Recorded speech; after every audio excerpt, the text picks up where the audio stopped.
Hampir 1 tahun pandemi COVID-19 di tanah air, namun kasus COVID-19 tidak kunjung melandai. Bahkan kasus aktif COVID-19 di Indonesia termasuk yang paling tinggi di dunia.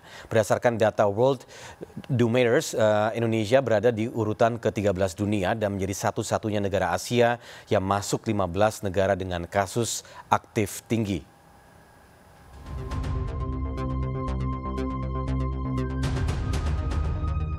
Nyaris tahun pandemi COVID-19 di Indonesia belum juga mereda.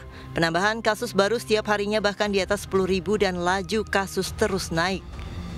Jika kasus aktif COVID-19 tak kunjung terkendali, bukan tidak mungkin rumah sakit akan semakin penuh dan tidak mampu lagi merawat pasien. Saat ini saja tingkat keterisian rumah sakit rujukan COVID-19 di sejumlah daerah lebih dari 70%. Bahkan menurut Ketua Satgas Penanganan COVID-19 Doni Monardo, kasus aktif COVID-19 di tanah air termasuk yang paling tinggi di dunia. Urutan pertama kasus aktif terbanyak adalah Amerika Serikat dengan 9,7 juta kasus, diikuti Prancis, Inggris, Brasil, Belgia, Rusia, Italia, Serbia, Meksiko, Polandia, Swiss, Jerman, Indonesia, Irlandia, dan Argentina.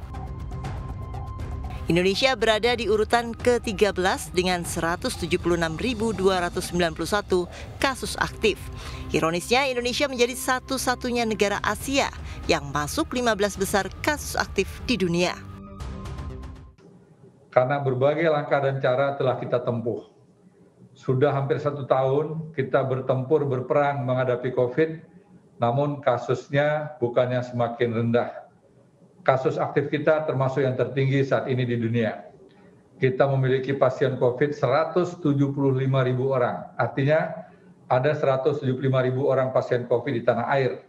Dan kalau ini tidak dikendalikan dengan cara memutus mata rantai penularannya, maka rumah sakit kita tidak akan mampu untuk merawat pasien. Dan yang pasti juga tenaga kesehatan kita sangat terbatas. Namun ironisnya, di tengah tingginya kasus aktif di tanah air, pemerintah justru mengeluarkan kebijakan sebaliknya untuk melonggarkan pusat perbelanjaan pada pelaksanaan PPKM skala mikro. Jika pada PPKM sebelumnya pusat perbelanjaan hanya diizinkan beroperasi hingga pukul 7 malam, kini pusat perbelanjaan diizinkan beroperasi hingga pukul 9 malam. Aturan ini tertuang dalam Instruksi Mendagri Nomor 3 Tahun 2021 tentang pemberlakuan pembatasan kegiatan masyarakat skala mikro. Selain itu, pemerintah juga melonggarkan aturan bekerja dari rumah dengan porsi 50%. Namun beragam upaya yang dilakukan pemerintah tidak akan mencapai hasil maksimal jika warga tetap abai protokol kesehatan.